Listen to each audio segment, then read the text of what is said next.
હા મુનાભાઈ કેમ છો? મજામાં મજામાં ને?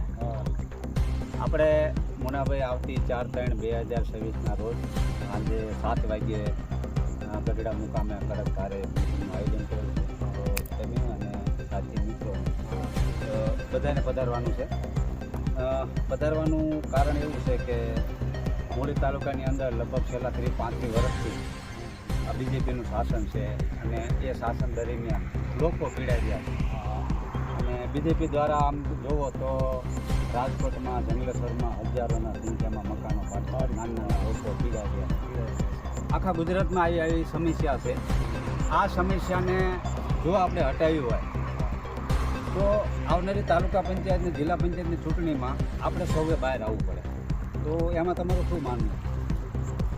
ખરેખર હવે તો સમય પાકી ગયો છે આમ જોયું તો. અને પબ્લિકને એટલે કે ખેડૂતોને મજદૂરોને કે ખૂબ શોષણ થઈ રહ્યું છે. તાલુકામાં કહો તો ભલે, આખા ગુજરાતમાં કહો તો ભલે. આમ જો એટલે ફૂલ સમય પાકી ગયો છે. અને આમ આદમી પાર્ટી સિવાય બીજે એકેય પક્ષ ઉપર હવે વિરોધ પક્ષમાં ભરોસો પણ ગુજરાતની પબ્લિકને નથી. કારણ કે અડધી કોંગ્રેસને તો ભાજપ ખાઈ ગયું છે અને કોંગ્રેસના આગેવાનો જ કોંગ્રેસને ખાઈ ગયા છે. એટલે હવે માત્ર વિકલ્પ કે આશા જે કંઈ તે ગુજરાતની પબ્લિકને, ખેડૂતોને, મજદૂરોને બધાને આમ આદમી પાર્ટી ઉપર જ ભરોસો છે અને આમ આદમી પાર્ટી જ પરિવર્તન લાવશે. એટલે આપણું કહેવાનું એટલું છે કે કોઈ એક વ્યક્તિથી પરિવર્તન નથી આવતું. જો જૂથમાં રહે, કોઈ પણ પક્ષમાં હોય, બધે સમૂહમાં લડે તો આખા ગુજરાતમાં પરિવર્તન આવે છે. અને બીજો આમ આદમી પાર્ટી દ્વારા બીજો એક અવસર છે કે બીજેપીમાં જે ઘર કરીને લોકો બેસી ગયા છે, એમને આવડત નથી અથવા તો જે કાંઈ છે એ કોંગ્રેસમાં એવી રીતે બેઠી ગયા છે. તો આમ આદમી પાર્ટી એક એવું પ્લેટફોર્મ છે કે એમાં યુવાનોને તક મળે. યુવાનોને આવનારી તાલુકા અને જિલ્લા પંચાયતની ચૂંટણીમાં ઝંપલાવ યુવાન તરીકે ભણેલો ગણેલો હોશિયાર હોય એવા યુવાનો આમ આદમી પાર્ટીમાં આગેવાની લે, એજ્યુકેટેડ લોકો આગેવાની લે, ત્યારે એ કાયદો અને બંધારણને સમજતા થાય.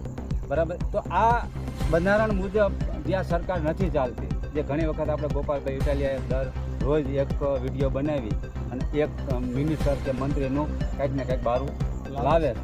તો આ બધી સમસ્યા માટે લડવું હોય તો આમ આદમી પાર્ટીનું પ્લેટફોર્મ બહુ સારું છે અને મજબૂત છે. આવા પ્લેટફોર્મ થકી યુવાનો, કાર્યકર્તાઓ અને જાબાજ એવા આગેવાનો તૈયાર થઈ છે. આવનારી તાલુકા અને જિલ્લા પંચાયતની ચૂંટણીમાં બધા સાથે મળીને લડીએ. તો હું પબ્લિકને પણ એ કહું છું કે દરેક લોકો આમ આદમી પાર્ટીમાં જોડાવ. આમ આદમી પાર્ટી એ ગુજરાતનો વિશ્વાસ બનીને આવી છે. ત્યારે આપ સૌ મિત્રો જરૂરથી આવતી 4 તારીખે ગઢડા પધારો. બીજું કિશોરભાઈ, મારું કહેવાનું એવું છે, તમારું એ બાબતમાં કહેવાનું શું થાય કે આજ દી સુધી ભાજપ સામે બીજી એક પાર્ટી મૂળી તાલુકામાં ફાઇટ ન આપી, એ બાબતે તમારું માનવું શું છે?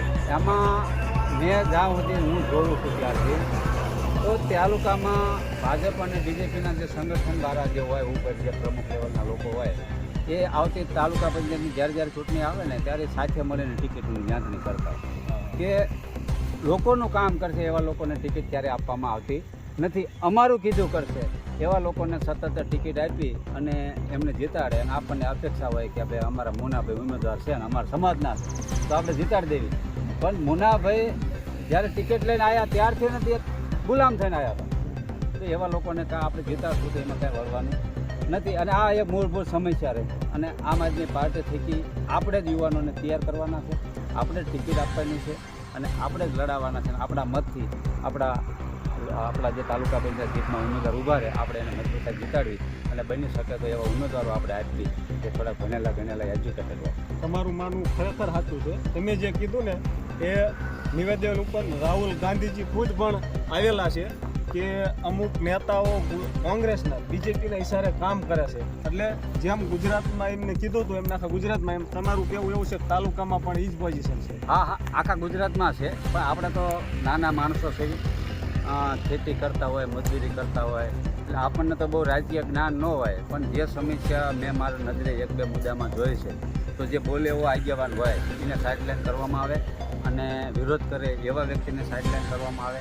એટલે આ બધી સમસ્યાને જો પહોંચી વળવું હોય તો આપણે માનો કે અત્યારે શરૂઆત આપણે કરશું તો ભવિષ્યમાં પણ આપણા સારા ઉમેદવારો અને તાલુકા સુધી પહોંચે, જિલ્લા સુધી પહોંચે અને ગોપાલભાઈ જેવા એવા લોકો મુખ્યમંત્રી બને તો ગુજરાતનું ઘણું બધું સારું થઈ શકે એમ છે. તો ચાલો મિત્રો, સાથે મળી અને આવનારી તાલુકા પંચાયત અને જિલ્લા પંચાયત માટે આપણે લડીએ અને શરૂઆત કરીએ ગુજરાતને બદલવા માટે.